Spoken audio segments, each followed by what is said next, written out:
Hi കൂട്ടുകാരെ, നിങ്ങൾ പൂക്കളില്ലാതെ പൂക്കളം കണ്ടിട്ടുണ്ടോ? നമ്മുടെ പ്രിയപ്പെട്ട ചെടികൾക്കെയും കൊണ്ട് നമുക്ക് ഓണത്തെ വരവേൽക്കാം. പൂക്കൾ വാങ്ങിയും പൂക്കളിട്ട് സമയം കളയാതെ നമുക്ക് ഓണത്തിൻ്റെ തിരക്കിൽ നേരത്തെ തന്നെ ചെടികൾ കൊണ്ടൊരു പൂക്കളം ഉണ്ടാക്കാം. അതിനുവേണ്ടി ആദ്യമായിട്ട് ഞാൻ ചെയ്തത് നമ്മുടെ വാണ്ടറിങ് ജൂ ആണ് എൻ്റെ കയ്യിൽ അധികം ഉണ്ടായിരുന്നത്. അത് ഞാൻ ബോർഡറാക്കി കൊടുത്തിട്ടുണ്ട്. പൗഡറാക്കി അത് കൊടുത്തു കഴിഞ്ഞ് ഞാൻ നട്ടത് നമ്മുടെ വെള്ള അരേലിയ മഞ്ഞ അരേലിയും കൂടെ. വെള്ള അരേലിയ വാണ്ടറിങ് ജൂവിൻ്റെ തൊട്ടടുത്ത ലൈനായിട്ട് നട്ടു. അത് കഴിഞ്ഞ് നമ്മുടെ മഞ്ഞ അരേലിയ നട്ടു. മഞ്ഞ അരേലിയ നട്ട് കഴിഞ്ഞ് നമ്മുടെ സുന്ദരിയായ റൂബി ഗ്രാസിന് ഇപ്പോൾ കളറ് കുറവാണ്. ഇപ്പോൾ ഒരു കറുത്ത കളറാണ്. വെയിൽ വരുമ്പം നല്ല ചുവപ്പ് കളറാണ്. നിൽക്കുന്നത് കാണാൻ നല്ല ഭംഗിയാണ്. അതുകൊണ്ട് ഞാൻ റൂബി പ്ലാന്റ് അടുത്ത ലൈനായിട്ട് നട്ടു. അത് കഴിഞ്ഞ് ഞാൻ നട്ടത് നമ്മുടെ പർപ്പിൾ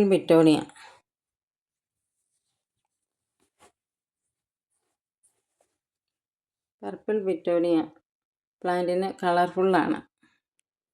നന്നായിട്ട് വെയിൽ കൊണ്ടാലും നല്ല കളർ വരും. പക്ഷേ അതിൻ്റെ മൂത്ത ഇലയ്ക്ക് അത്ര കളർഫുള്ളല്ല. അതുകൊണ്ട് നമ്മളതിൻ്റെ നാമ്പ് വരുന്ന സ്ഥലം നോക്കി വേണം പർപ്പിൾ ബിറ്റോണിയ നുള്ളിയെടുക്കാൻ. എന്നാലും അത് നന്നായിട്ട് കിളുക്കും. വീഴുന്നിടമെല്ലാം കിളുക്കുന്ന ഒരു പ്ലാന്റാണ് നമ്മുടെ പർപ്പിൾ ബിറ്റോണിയ. പറമ്പ് മുഴുവൻ വാണ്ടറിങ് ജൂ പോലെ തന്നെ വീണ് കിടന്നാൽ മുളച്ച് വരുന്ന ഒരു ചെടിയാണ്. അത് നമുക്കിങ്ങനെ പൂക്കളമൊക്കെ ഉണ്ടാക്കാൻ ഉപയോഗിക്കാം. പൈസ മുടക്കാതെ തന്നെ നമുക്കൊരു പൂക്കളം ആവുകയും ചെയ്യും. പർപ്പിൾ ബിറ്റോണിയാണ് ഈ പൂക്കളത്തിന് ഏറ്റവും കളറ് കൊടുക്കുന്നത്. പർപ്പിൾ ബിറ്റോണിയ ഇങ്ങനെ ആരും അധികം വളർത്താറില്ല. കാരണം ഇങ്ങനെ പറമ്പ് മുഴുവൻ പടർന്ന് വരും അത്. പക്ഷേ നമുക്കിങ്ങനെയുള്ള ആവശ്യത്തിന് നല്ല കളർഫുള്ളായ ഇവളെ അത്യാവശ്യമാണ്. പിന്നെ ഞാൻ നട്ടു കൊടുക്കുന്നത് നമ്മുടെ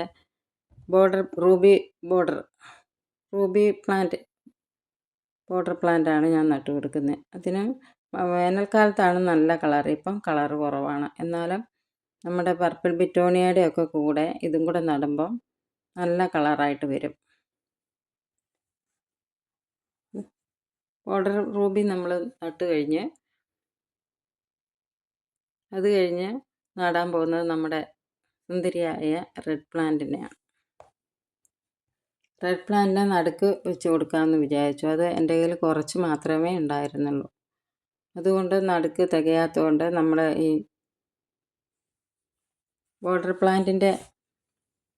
ഗോൾഡൻ ബോർഡർ പ്ലാന്റിൻ്റെ അടുത്തായിട്ട് തന്നെ ഇവളെയും നിലയുറപ്പിച്ചു. അങ്ങനെ അവളെ നിലത്ത് ഉറപ്പിച്ച് നട്ടതിന് ശേഷം കുറച്ച് സ്ഥലം ബാക്കിയുണ്ടായിരുന്നു. അവിടെ നമ്മുടെ സുന്ദരിയായ ഗ്രീൻ ഗ്രാസിനെ കൊണ്ടുവച്ചു. ഗ്രീൻ ഗ്രാസും നല്ല സുന്ദരിയാണ്. എന്നാലും മൊത്തത്തിലൊരു ഗ്രീനാകുമ്പോൾ അതൊരു കളർഫുള്ളല്ല. അതുകൊണ്ട് കുറച്ച് മാത്രം ഗ്രീൻ ഗ്രാസിനെ കുറച്ച് ഇടയ്ക്ക് സ്ഥലമുള്ളതുകൊണ്ട് കുറച്ച് മാത്രം ഞാൻ നടുക്ക് വെച്ചു. അപ്പോൾ സുന്ദരിയായ ഒരു പൂക്കളം ഉണ്ടായില്ലേ? നമുക്ക് മാവേലിയെ വരവേക്കാൻ പൂക്കൾ കൊണ്ട് മാത്രമല്ല, നമ്മുടെ സുന്ദരികളായ ചെടികളെ കൊണ്ടും പറ്റും.